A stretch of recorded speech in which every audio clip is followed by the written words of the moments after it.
Maintenant on est Space Cowboy, uniquement Space Cowboy, et on édite uniquement les jeux qui nous plaisent et au moment où ils sont prêts. Donc c'est aussi pour ça que par exemple Splendor est sorti en premier, parce que il a été prêt en premier. C'est pour ça que Time Story sera le 4e parce qu'il a pris du retard.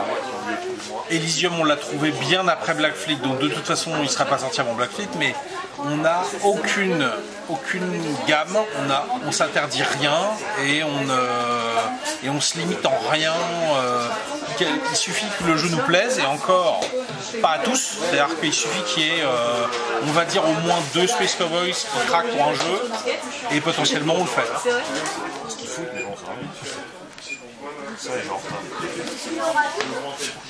Le marchand il commence la partie dans un des ports, n'importe lequel des 5, entièrement chargé ça veut dire avec 3 petits cubes de marchandises dessus.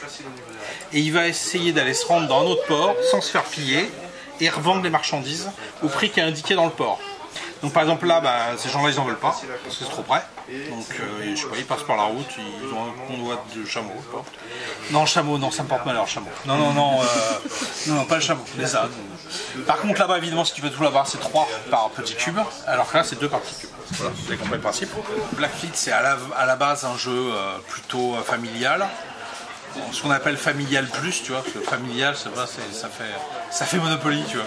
Donc familial plus, on se dit voilà, on va jouer en famille, mais on va quand même réfléchir un peu et puis se faire des crasses, parce que c'est un jeu qui est quand même plutôt très cruel et très méchant. Alors c'est très méchant, c'est très agressif, mais les méchancetés n'ont pas de conséquences très graves. Donc autant plus raison d'être méchant, parce que sinon il n'y a pas de gens qui peuvent être sortis du jeu, il n'y a pas... après, si plusieurs joueurs se mettent contre un seul, vous verrez dans la vidéo sur Trick Track, on s'en est pris à ce pauvre Cyril et on l'a écrabouillé, mais bon voilà, c'est parce que... Voilà. Donc s'il y a une tête de Turc dans un groupe de joueurs, faut pas qu'il joue, mais sinon n'importe qui peut jouer.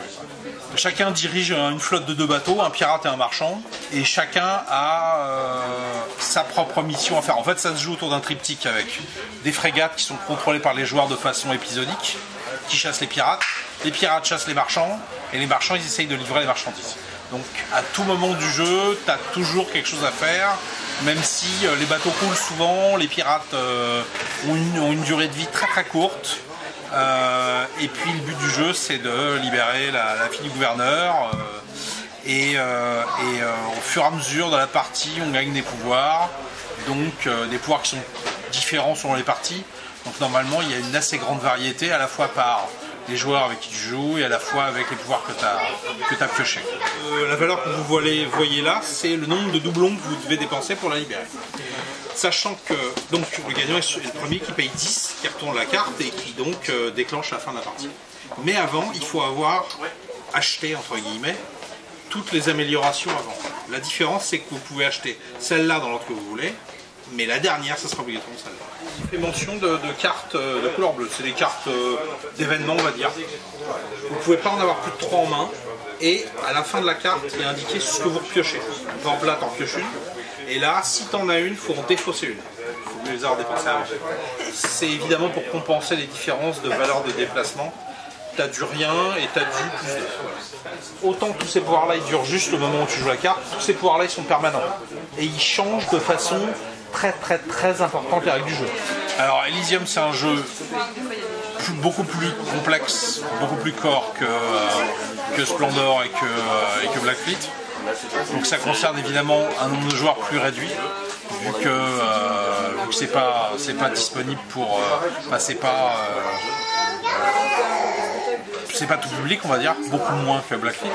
Donc on s'attend pas à des ventes extrêmes, mais en tout cas on voudrait pouvoir toucher au moins tous les gens qui aiment ce genre de jeu. C'est-à-dire les jeux, on va dire Caylus Agricola, enfin pour faire une grande généralité du type de joueurs qu'on veut toucher.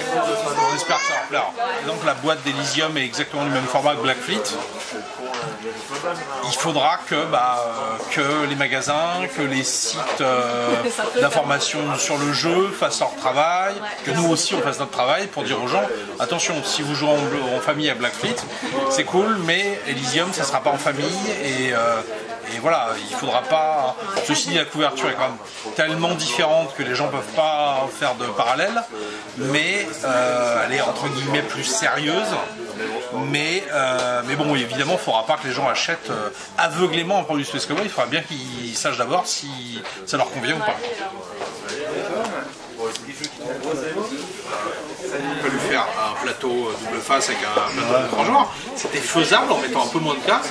Sauf que, alors un peu moins de cases, c'est pas bon non plus parce que la vitesse des bateaux elle change pas. Donc si tu mets moins de cases, les bateaux vont plus vite. Et c'est pas parce que tu es à 3 joueurs qu'il faut que ça aille plus vite. Donc ça n'a pas de sens.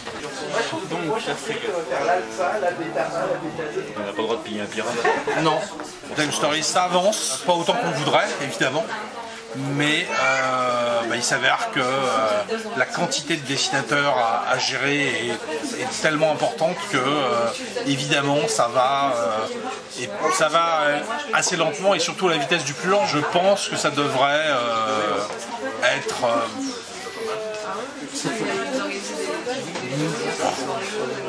milieu d'année prochaine, je pense. Et ça devrait d'ailleurs être notre 4e jeu. Le 3e, ce sera Elysium. Et le 4e, ça devrait être Time Stories.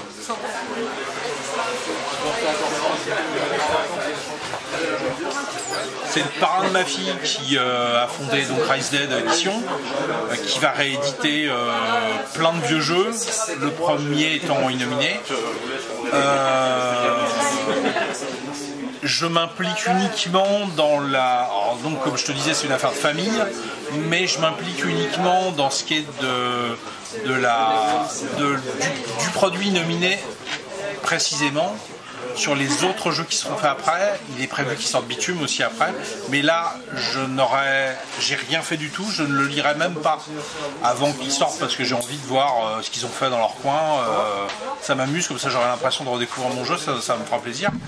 Par contre, dans Innominé, c'est moi qui ai, pour l'instant, au point où j'en suis, c'est moi qui ai tout écrit. Après, il y aura bien sûr plein d'intervenants qui vont venir, quoi. Mais ce qui est certain, c'est que j'ai pas de... Enfin voilà, je ne suis pas lié en quoi que ce soit vis-à-vis de la réussite ou non de Rise Dead. Évidemment, j'espère que ça va marcher parce que j'aimerais pas que Innominé se plante, mais c'est Jeff qui est responsable de tout. Moi, je fais juste Innominé Satellite.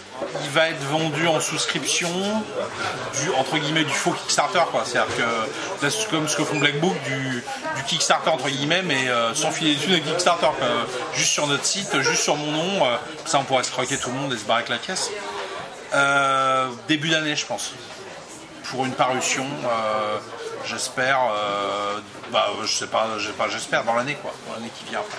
Alors, ça peut être des rééditions de vieux jeux, ça pourrait être de l'édition de jeux très underground américains. Le seul truc, c'est pas de narrativisme, ça c'est sûr, quoi, il passera pas par moi. Mais sinon, le reste, on s'interdit rien non plus, quoi.